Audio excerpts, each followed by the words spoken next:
பிரியமானவர்களே, மறுபடியும் இந்த வாரமும் உங்களை பார்ப்பது எனக்கு அதிக சந்தோஷம். இது உங்களுடைய குடும்பத்துக்கான ஆசீர்வாத நேரம். நீங்கள் குடும்பமாக ஜெபிக்கும் போது குடும்பத்தில் கர்த்தருடைய ஆசீர்வாதம் உண்டாயிருக்கும், பாதுகாப்பு உண்டாயிருக்கும். அதனால தான் உங்களுடைய குடும்பத்துக்கு ஜெபிக்கும் போது முதல்ல உங்களுடைய குடும்பத்தின் பாதுகாப்புக்காக ஜெபிக்கணும். யோபுவையும் அவன் குடும்பத்தையும் ஆண்டவர் வேலி அடைத்து காத்ததை போல எங்களை காத்து வருகிறீர், ஸ்தோத்திரம், உங்களுடைய ரத்தத்துக்குள்ள ஒப்பு கொடுக்குறோன்னு ஜெபிக்கணும்.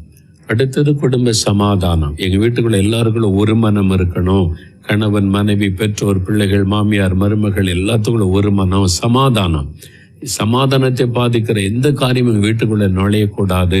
நீங்கள் பாதுகாத்துக்குள்ள ஜெபிக்கணும். அடுத்தது உங்களுடைய குடும்பத்தின் ஆசீர்வாதம். நல்ல சுகமாக இருப்பது ஆசீர்வாதம். வியாதி வரக்கூடாது, பலவீனம் தொடக்கூடாது. உங்களுடைய வருமானம், வேலை, பிள்ளைகளுடைய படிப்பு, அது மாதிரி ஜெபிக்கணும். பாதுகாப்புக்காக ஜெபம், சமாதானத்துக்காக ஜெபம், ஆசீர்வாதத்துக்காக ஜெபம். அது மாதிரி ஃபேமிலிக்காக குறிப்பாக சொல்லி ஜெபிக்கணும். அதை ரெகுலராக நீங்கள் ஜெபிக்கணும். சரியா? உங்கள் காரியம், பிஸ்னஸ் காரியம், வேலை காரியம், பிள்ளைகள் காரியம் எல்லாத்தையும் அவர் பார்த்துக்குவார். எதுக்கு காலங்க சோர்ந்து போகிறீங்க? அவர்கிட்ட விட்டுருங்க. நீங்கள் தானே எங்களுக்கு எல்லாம், நாங்கள் உங்களை தானே நம்பி இருக்கிறோம். இது உங்கள் குடும்பம், நாங்கள்லாம் உங்களுக்கு சொந்தம், நீங்கள் பார்த்துக்குங்க ஆண்டவரே. அப்படி நீங்கள் விட்டாதான் அவர் சொல்லுவார், நான் பார்த்துக்கிறேன், நீ சும்மா இருன்னு சொல்லுவார். நான் பார்த்துக்கிறேன் ஆண்டவரே, நீங்கள் உதவி செய்தால் போதும்னா அப்படியா பார்த்துக்க அப்படி சொல்லிடுவார். அப்படி சொல்லாதுங்க, நீங்கள் பார்த்துக்குங்க, நீங்கள் தான் எல்லாம் அப்படின்னு சொல்லி முழு பொறுப்பு அவர்கிட்ட விட்டுருங்க. அழகா அவர் நடத்துவார். சரியா? சரி, இன்னைக்கு வேதத்து புஸ்தகத்தை திருப்புங்க. ஆதியாகமம் 37 அதிகாரம் எடுத்துக்கொள்றீங்களா? ஆதியாகமம் 37 அதிகாரம் ஒரு 5 வசனத்தை நம்ம வாசிக்கலாமா? பழைய ஏற்பாட்டில் 48வது பக்கம் எடுத்துக்கொள்ளுங்க. யாக்கோபுடைய வாழ்க்கையிலிருந்து நம்ம நிறைய அழகான சத்தியங்களை ஆண்டவர் நம்ம கற்றுக் கொடுத்து கொண்டே வருகிறார்ல. இதில் இன்றைக்கு யாக்கோபு வாழ்க்கை குறித்த ஒரு அருமையான காரியம் 37 அதிகாரத்தில் பாருங்க, 1 பார்க்கலாமா? வசனத்தை கவனிங்க. யாக்கோபு தன் தகப்பன் தங்கியிருந்த கானான் தேசத்திலே குடியிருந்தான். யாக்கோபுடைய சந்ததியின் வரலாறு. யோசேப்பு 17 வயதிலே தன் சகோதரருடனே ஆடுகளை மேய்த்து கொண்டிருந்தான். அந்த இளைஞன் பில்காள், சில்பாள் என்னும் தன் தகப்பனுடைய மறுமனையாட்டிகளின் குமாரரோட இருந்து அவர்களுடைய துன்மார்க்கத்தை தன் தகப்பனுக்கு சொல்லி வருவான். இஸ்ரவேலின் முதிர் வயதிலே யோசேப்பு தனக்கு பிறந்ததினால் இஸ்ரவேல் தன் குமாரர் எல்லாரிலும் அவனை அதிகமாய் நேசித்து அவனுக்கு பல வருணமான அங்கியை செய்வித்தான். அவனுடைய சகோதரர் எல்லாரிலும் அவனை தங்கள் தகப்பன் அதிகமாய் நேசிக்கிறதை அவன் சகோதரர் கண்டபோது அவனோட பட்சமாய் பேசாமல் அவனை பகைத்தார்கள். யோசேப்பு ஒரு சொப்பனம் கண்டு அதை தன் சகோதரருக்கு அறிவித்தான். அது நிமித்தம் அவனை இன்னும் அதிகமாய் பகைத்தார்கள். யாக்கோபுடைய குடும்பம் இல்லை, 12 பிள்ளைகள் இருக்கிறாங்க. அதில் யோசேப்பு யாக்கோபுடைய வயதான காலத்தில் பிறந்த ஒரு யோசேப்பு. அதன் பிறகு கடைசி காலத்தில் பிறந்த பென்யமீன், இது யோசேப்புடைய சகோதரன். அதுதான் இன்னும் கடைசியாக அவர் பிறந்தது. இந்த யோசேப்பு 17 வயது இளம் வாலிபன், ஒரு டீனேஜ் பாய். அவனுக்கு தன் சகோதரரோட அவன் இவங்க யோசேப்பும் பென்யமீனும் ஒரு தாய்க்கு பிறந்தவங்க. நம்ம பார்த்திங்கன்னா வெவ்வேறு தாய்க்கு பிறந்தவர். தகப்பன் ஒன்று தான், தாய் வித்தியாசம். அதனால் இவன் என்ன பண்ணுவான்னா அவங்களோட பார்த்துட்டு அவங்க துன்மார்க்கமாக நடந்தாங்க, நிறைய தப்புலாம் பண்ணாங்க. அவங்க வாலிபர்கள் எல்லாம் நிறைய தப்பு பண்ண உடனே யோசேப்பு எல்லாத்தையும் பார்த்துட்டு அப்பாட்ட சொல்லிடுவான், அப்பா இவன் இப்படி பண்ணுறான், இவன் இப்படி பண்ணுறான், ரோபன் இப்படி பண்ணுறான் அப்படின்னு சொல்லி எல்லாத்தையும் சொல்லி கொடுத்தோன்னா யாக்கோபு எல்லாரையும் கூப்பிட்டு கண்டிப்பார். ஏன்டா இப்படி பண்ணுறீங்க, இதெல்லாம் தப்பு, இப்படி பண்ணக்கூடாதுன்னு. இப்போ சொல்லி கொடுத்தது யார்? யோசேப்பு. இப்போ இப்படி சொல்லி கொடுத்தா அப்போ அவங்களுக்கு கோபம் வருமா வராதா? எல்லாரும் பகைத்தார்கள். அப்போது அவங்க துன்மார்க்கமாக நடக்கிறாங்க.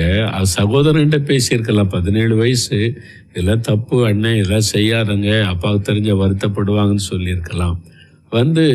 அதாவது கோல் முட்டுறது. சின்ன வயசில் அப்படி இருந்திருக்கிறார் யோசேப்பு. இப்படி பண்ணுறான், அப்படி பண்ண டெய்லி என்னைக்கோ ஒரு நாள் சொல்லிட்டா தெரியாது, வழக்கமாக சொல்லிக்கிட்டே இருப்பார். அதனால மற்றவங்களுக்கெல்லாம் இவன் வந்து பகையாளி ஆயிட்டான். யோசேப்பை பகைத்தாங்க எல்லாரும். பென்யமீன் சின்ன பையனா இருந்ததுனால வீட்டில் இருந்திருப்பான். இப்போ வந்து யோசேப்பு தான் எல்லாரையும் சொல்லி கொடுக்குறான்னு சொல்லி எல்லாரும் அவனை யோசேப்பை பகைத்தார்கள் என்று சொல்லி பார்க்கிறோம். இதுக்கு அடுத்த ஒரு மிஸ்டேக் என்ன நடக்குன்னா, யாக்கோபு ஒரு மிஸ்டேக் பண்றாரு. என்ன மிஸ்டேக் பண்றாரு? அதாவது இஸ்ரவேல் இல்லை, யாக்கோபு இஸ்ரவேல் ஆக்கிட்டார் ஆண்டவர். வயதான காலத்தில் பிறந்த யோசேப்பு மேலே அவனுக்கு கொஞ்சம் அதிக பாசம். என்ன, தாயில்லாத பிள்ளை, வயசான காலத்தில் பிறந்தவன், அதனால அவன் மேலே ரொம்ப பாசம் வைத்து அவனுக்கு விசேஷமான பல வர்ண அங்கியை தைத்து கொடுத்துருந்தான் ஸ்பெஷலாக. அப்போ யோசேப்பு என்ன பண்ணியிருப்பான்னு யோசித்து பாருங்களேன். அந்த ட்ரெஸ்ஸை போட்டுட்டு போய் பார்த்தீங்களா, எனக்கு அப்பா எனக்கு தைச்சி கொடுத்துருக்க ட்ரெஸ் பார்த்தீங்களா, உங்களுக்கு அப்படி இருக்கா, உனக்கு அப்படி இருக்கா, எனக்கு தான், அப்பாவுக்கு என் மேலே தான் அன்பு, எனக்கு தான் ஸ்பெஷல் அப்படிலாம் பேசியிருப்பான். நேச்சுரல் இல்லை, பையன்கள் வந்து அந்த டீனேஜ் பருவத்தில் பிள்ளைகள் அப்படி தான் பேசும். அது வந்து இன்னும் அவனை பகைக்கிறதுக்கு காரணமாக்கி விட்டார். அப்போ 2 காரியம் யோசிப்பிட்ட தகப்பன் கண்டிச்சிருக்கணும், அப்படி செய்யக்கூடாது தம்பி. அண்ணன்மாரு சில வயசான வாலிப வயசு சில மிஸ்டேக் பண்ணுவாங்க அப்படின்னு சொல்லி, இப்போ அவங்க நடக்கிறதெல்லாம் சொன்ன உடனே அவங்க பகையாளியாக மாறிட்டாங்கல்ல. அந்த பகை சகோதரர்களுக்குள்ளே பகை வந்துட்டு, அப்போ அதை கரெக்ட் பண்ணியிருக்கணும். அந்த வயசில் அது செய்யக்கூடாது. சரி, தப்பு நடந்தால் வந்து சொல்லு.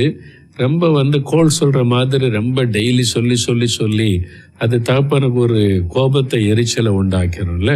அது சகோதரர்களுக்கு அவனை பிடிக்காமல் போய்விட்டார். அடுத்தது பாருங்க, யோசேப்புக்கு மட்டும் பல வர்ணாங்கியம். அவனுக்கு நிறைய பிள்ளைகள் இருக்காங்கல்ல.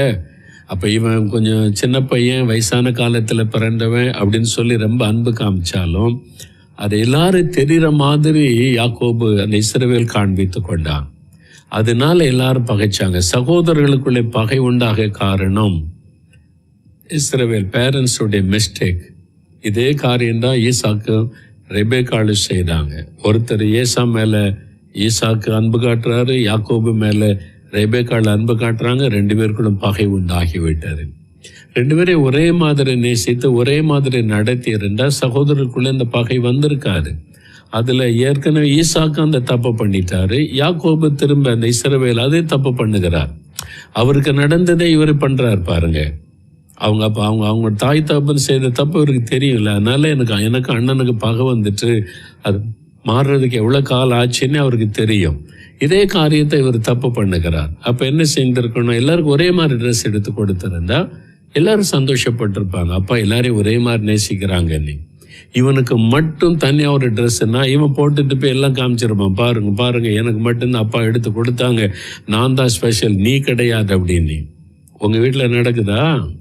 சின்ன பிள்ளைகளுக்கு பொம்பளை பிள்ளைக்கு ஒரு ட்ரெஸ்ஸு, பையனுக்கு ஒரு ட்ரெஸ்ஸு, பொம்பளை பிள்ளைக்கு ஒரு மாதிரி, பையனுக்கு ஒரு மாதிரி, மூத்தவனுக்கு ஒரு மாதிரி, இளையனுக்கு ஒரு மாதிரி. அப்படி செஞ்சால் பிள்ளைகள் வந்து நீங்கள் பிள்ளைகளுக்கு ட்ரெஸ் எடுத்துட்டு கொடுத்தா பிள்ளைகளுடைய நேச்சுரலே அவங்களுடைய சுபாவம் எப்படின்னா, நீங்கள் உங்கள் பிள்ளைகள் 2 பிள்ளைகளுக்கு பொருள் வாங்கி கொடுத்தாலும் தான் கையில் என்ன இருக்குன்னு பார்க்காரு. முதல்ல அவளுக்கு என்ன கொடுத்துருக்குறாங்க அப்பா, அவனுக்கு என்ன கொடுத்துருக்காங்கன்னு பார்க்க தோணும். இது நேச்சுரல். அப்போ அது பார்ப்பாங்க, விலையை பார்ப்பாங்க. நீங்கள் சில பிள்ளைகள் அதில் கவனம் செலுத்தாது, சந்தோஷமாக ஏற்றுக்கொள்ள அப்பா வாங்கி கொடுத்தாரு. அதனால தான் பிள்ளைகளை அண்டர்ஸ்டாண்ட் பண்ணணும். சில பிள்ளைகள் வந்து விலை கொண்டு பார்க்கும். எனக்கு வந்து இது 1000 ரூபா வாங்கியிருக்காங்க, அண்ணனுக்கு அதை விலையை பார்க்க 1500 ரூபா, எனக்கு மட்டும் 1000 ரூபாயா, வேண்டாம் நீ வச்சுக்க அப்படின்னு சொல்லுவாங்கல்ல. இது அழகாக இருக்கும், இது நல்லதாக இருக்கும். ஆனால் வந்து விலையை கூட சில குழந்தைகள் பார்ப்பாங்க. அப்போ என்ன பண்ண, நீங்கள் கடையிலேயே ஞானமாக விலையெல்லாம் கட் பண்ணிவிட்டு பார்சல் பண்ணி கொண்டு வரணும். புரிஞ்சுது அவங்களுக்கு? பேரண்ட்ஸ் செய்கிற சில மிஸ்டேக்குனால பிள்ளைகளுடைய உள்ளத்தில் தவறான விதை விழுந்து விடும். சாத்தான் அதை பயன்படுத்துவான். பார்த்தியா, உங்கள் அப்பாவுக்கு அவன் மேலே தான் அன்பு, உன் மேலே கிடையாது. பார்த்திங்க, உங்கள் அம்மாவுக்கு அவன் மேலே தான் அன்பு, உனக்கு மேலே கிடையாது. இந்த விதையை விதைச்சிருவான். சின்ன வயசில் உள்ளத்தில் விதை விழுந்துட்டா அது வந்து வளர்ந்து ஒரு வெறுப்பாய் கசப்பாய் அந்த அன்பத்தை சுபாவத்தை உண்டாக்கிறோம். நீங்கள் நினைப்பீங்க நாங்கள் எல்லாம் நல்லா தானே செய்கிறோம், ஏன் என் பிள்ளை இப்படி இருக்குது? அது வெளியே சொல்லாது. என்னைக்கும் ஏற்பட்ட காயம். பேரண்ட்ஸ் வந்து ரொம்ப கவனம் செலுத்தணும். பிள்ளைகள் எத்தனை இருக்காங்களோ ஆண் பெண் என்ன வித்தியாசம் காட்டக்கூடாது. மூத்தவன் இளைவன் வித்தியாசம் காட்டக்கூடாது, ஒரே மாதிரி. பிள்ளைகளுடைய சுபாவத்தை அண்டர்ஸ்டாண்ட் பண்ணணும். சில பிள்ளைகள் அது பெருசாக நினைக்காது.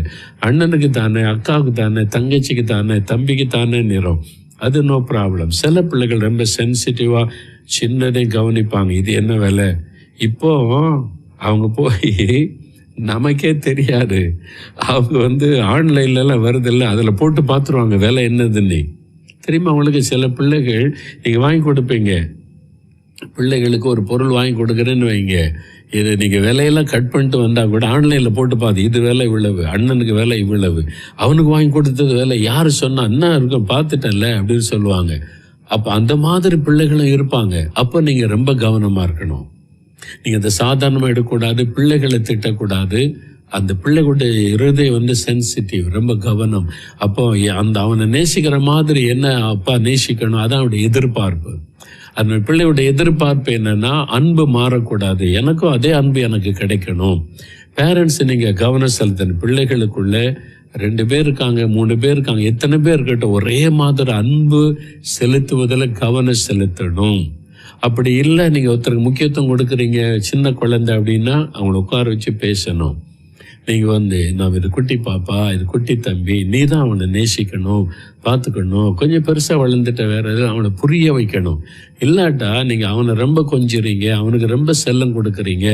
எனக்கு பெரிய பிள்ளைகள் ஆன பிறகு இந்த பாதிப்பு பிள்ளைகளுடைய உள்ளத்தில் இருக்கும். நீங்கள் பையனுக்கு மட்டும் இவ்வளோ முக்கியத்துவம் கொடுக்குறீங்க, என்னை மட்டும் இப்படி ஒதுக்குறீங்க. நான் பார்த்துருக்கேன். அது நீங்கள் அந்த வார்த்தை பேசுனா நீங்கள் கவனிக்கணும், உள்ளத்தில் ஒரு காயம் ஏற்பட்டு விட்டது, ஒரு விதை விழுந்து விட்டது, அதை சரிப்படுத்தணும். அந்த பிள்ளையோட உட்காந்து பேசணும். அந்த பிள்ளைக்கு நீங்கள் முக்கியத்துவம் கொடுக்கறத நீங்கள் உணர்த்தணும். பேரண்ட்ஸ் கொஞ்சம் டைம் செலவு சும்மா கோபம், நீ எது பார்த்தாலும் இப்படி தான் இருக்கிற, எது பார்த்தாலும் இப்படி தான் எரிச்சல் போடுற அப்படின்னு திட்டக்கூடாது. அந்த பிள்ளையுடைய இருதயம் காயப்பட்டு போயிடும், அது ஃபியூச்சரை பாதிச்சிடும். அதனால நீங்கள் பிள்ளையோட உட்காந்து பேசணும். ஒவ்வொருத்தோட சுபாவம் 5 வரல ஒன்றாவா இருக்குதுன்னு வாங்க. எங்கள் வீட்டில் நாங்கள் 4 பேர் அண்ணன் தம்பி. எங்கள் அம்மா அடிக்கடிச்சு 5 வரல ஒன்றாவா இருக்குது. ஒவ்வொருத்தரும் ஒவ்வொரு சுபாவத்தில் இருப்பாங்க. எங்கள் அம்மா ஓனி கண்டுபிடிச்சு அதுக்கேற்றபடி ஞானமாக நடந்து கொள்ளுவாங்க. அது ரொம்ப முக்கியம். பேரண்ட்ஸ் பிள்ளைகளுடைய சுபாவங்கள், ஒருத்தர் அமைதியாக இருப்பாங்க, ஒருத்தர் கோபமாக இருப்பாங்க, ஒருத்தருடைய சுபாவம் இப்படி இருக்கும், ரொம்ப கவனம் செலுத்தணும். இந்த தவறை இஸ்ரவேல் செய்துட்டார். அதனுடைய விளைவு தான் யோசேப்பு கொலை பண்ணுற அளவுக்கு சகோதரங்க துணிஞ்சிட்டாங்க. அந்த அளவுக்கு வெறுப்பை உண்டாக்கிறபடி நடந்து கொண்டான். சொப்பனை கண்டு வேற சொல்கிறான்னா இன்னும் ரொம்ப பகைக்கிறாங்க. அவனுக்கு தெரியல. அப்போ தகப்பன் சொல்லியிருக்கணும், இல்லை தம்பி நீ தனியாக என்கிட்ட பேசு, நான் கவனிச்சிக்கிறேன்னு சொல்லி அவன் ஞானமாக அவன் தப்பு சொன்னா கூட என்ன சொல்லி செஞ்சிருக்கணும், நான் கவனிக்கிறேன்னு சொல்லிட்டு அமைதியாக கவனித்து ஞானமாக ஆலோசனை சொல்லியிருக்கணும். யோசேப்பு சொல்கிறான், நீங்கள் இப்படி பண்ணீங்களா அப்படி பண்ணீங்களான்னு நேரிட கண்டிச்சோன்னே எல்லாரும் யோசேப்பு பார்த்துருப்பாங்க, இவன் தானா கள்ளன், இவன் தான் நம்மளை காட்டி கொடுக்குறான்னு சொல்லி. அப்போ பேரண்ட்ஸு கவனம் செலுத்தணும். பிள்ளைகள் சொன்னாலும் ஓகே நான் கவனிக்கிறேன்னு சொல்லிட்டு எப்படி டீல் பண்ணணும், ஜெபம் பண்ணி பிள்ளைகளுடைய காரியத்தில் கவனம் செலுத்தணும். தம்பி இப்படி சொல்கிறானே, அக்கா இப்படி சொல்கிறாளே, நான் அப்படிலாம் பேசிடக்கூடாது.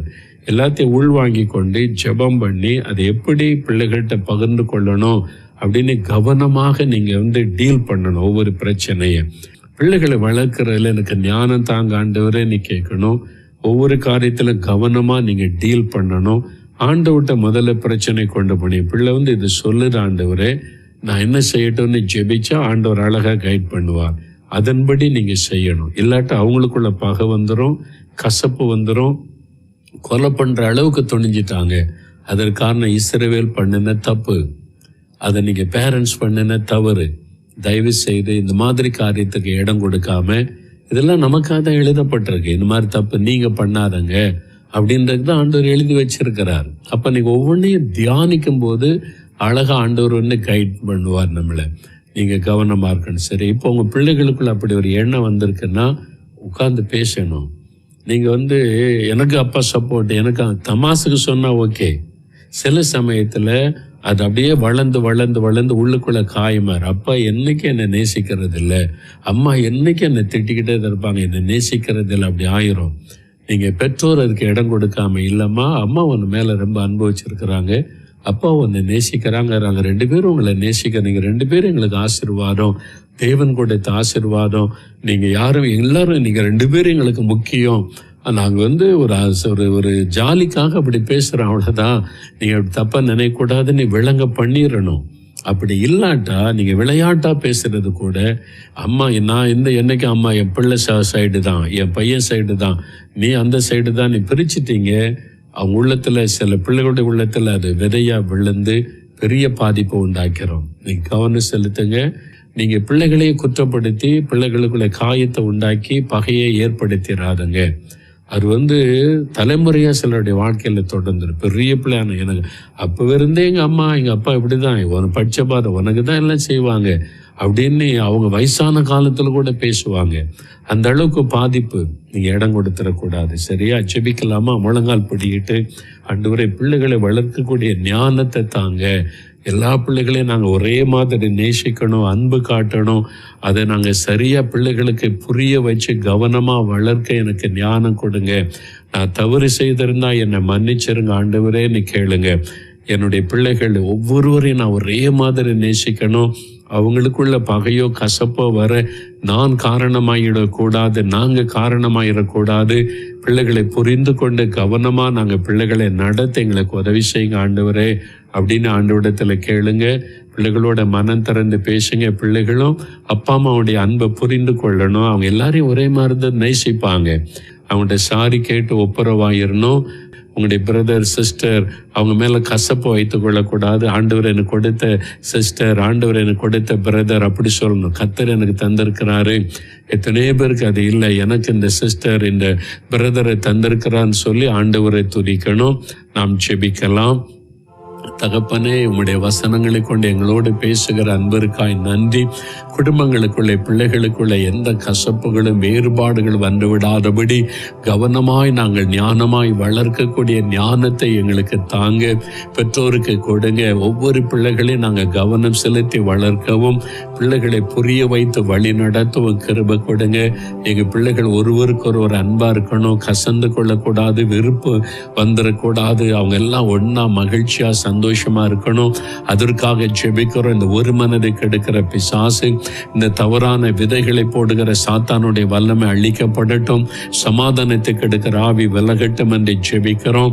அதே மாதிரி எங்களுடைய கிராமத்தில், பட்டணத்தில், தெருக்களில் எல்லா பிள்ளைகளோட நாங்கள் பிள்ளைங்க அன்பாக இருக்கணும். யார் மேலே சண்டை கசப்பு வந்துடக்கூடாது. சாட்சியாக வாழணும், பாசமாக இருக்கணும். அந்த அன்பை கொடுத்து ஆசீர்வதிக்க ஜெபிக்கிறோம். எங்கள் சபையில் கூட எல்லா பிள்ளைகளும் குழந்தைகள் ஒன்றா இருக்கணும், சந்தோஷமாக இருக்கணும், சமாதானமாக இருக்கணும். எல்லா குடும்பத்தில் குழந்தைகள் கர்த்தர் விரும்புகிறபடி வளர்க்கக்கூடிய ஞானத்தை பெற்றோருக்கு கொடுங்க. சிறு பிள்ளைகள் மத்தியில் எழுப்புதல் வரணும், ஆவியானவர் ஊற்றப்படணும். அதற்காக ஜெபிக்கிற எங்களுடைய குழந்தைகள் எல்லாம் சாட்சியாக வளர்ந்து உம்மை மகிமைப்படுத்தணும். எங்கள் சபையில் குழந்தைகள் மேல் ஆவியானவர் ஊற்றப்படட்டும். பிள்ளைகளை ஆசீர்வதிங்க. பிள்ளைகளை எல்லா தீமைக்கு விலக்கி காத்து கொள்ளுங்க. குழந்தைகளுக்கு விரோதமாக எழும்புகிற சாத்தானுடைய தந்திரங்கள் கட்டப்படட்டும். பொல்லாத மனிதருடைய கிரியைகள் அழிக்கப்படட்டும். எல்லா குழந்தைகளும் பாதுகாக்கப்பட்டு எழுப்புதலுக்கு சாட்சியாக எழும்பும்படி கர்த்தர் உதவி செய்யுங்க. அதுக்காக ஜெபிக்கிறோம். எங்கள் தமிழ்நாட்டை பாதுகாத்து ஆசீர்வதிங்க. ஆண்டவரை தீமைகள் பெருகாதபடி, தீமைகள் வராதபடி காத்து கொண்டு நடத்துங்க. எங்களுடைய இந்தியாவை ஆசீர்வதிங்க, பாதுகாத்து கொள்ளுங்க. ஜெபிக்கிறோம். கடைசி கால எழுப்புதல் எங்களுடைய தேசத்தில் உண்டாக ஆவியானவர் ஊற்றப்பட ஜெபிக்கிறோம். கர்த்தர் அப்படி செய்கிறீர். எங்களுடைய குடும்ப தேவைகளை சந்திங்க. இந்த அற்புதங்களை செய்யுங்க. நாங்கள் தொடர்ந்து ஜெபித்து வருகிற இந்த காரியத்தில் இந்த வாரம் ஒரு அற்புதம் நடக்கணும். கர்த்தர் காரியங்களை வாய்க்க பண்ணுங்க. எங்களுடைய தேவைகளை சந்திங்க. எங்களுடைய ஜெபத்தை கேட்டதற்காக, குடும்பத்தை ஆசீர்வதித்ததற்காக ஸ்தோத்திரம், ஸ்தோத்திரம், ஸ்தோத்திரம். இயேசு கிறிஸ்துவின் நாமத்தில் ஜெபிக்கிறோம் பிதாவே. ஆமேன், ஆமேன். என் ஆத்துமாவே கர்த்தரை ஸ்தோத்திரி. என் முழு உள்ளமே அவருடைய பரிசுத்தமுள்ள நாமத்தை ஸ்தோத்திரி. என் ஆத்துமாவே கர்த்தரை ஸ்தோத்திரி. அவர் செய்த சகல உபகாரங்களையும் மறவாதே. ஆமேன், ஆமேன்.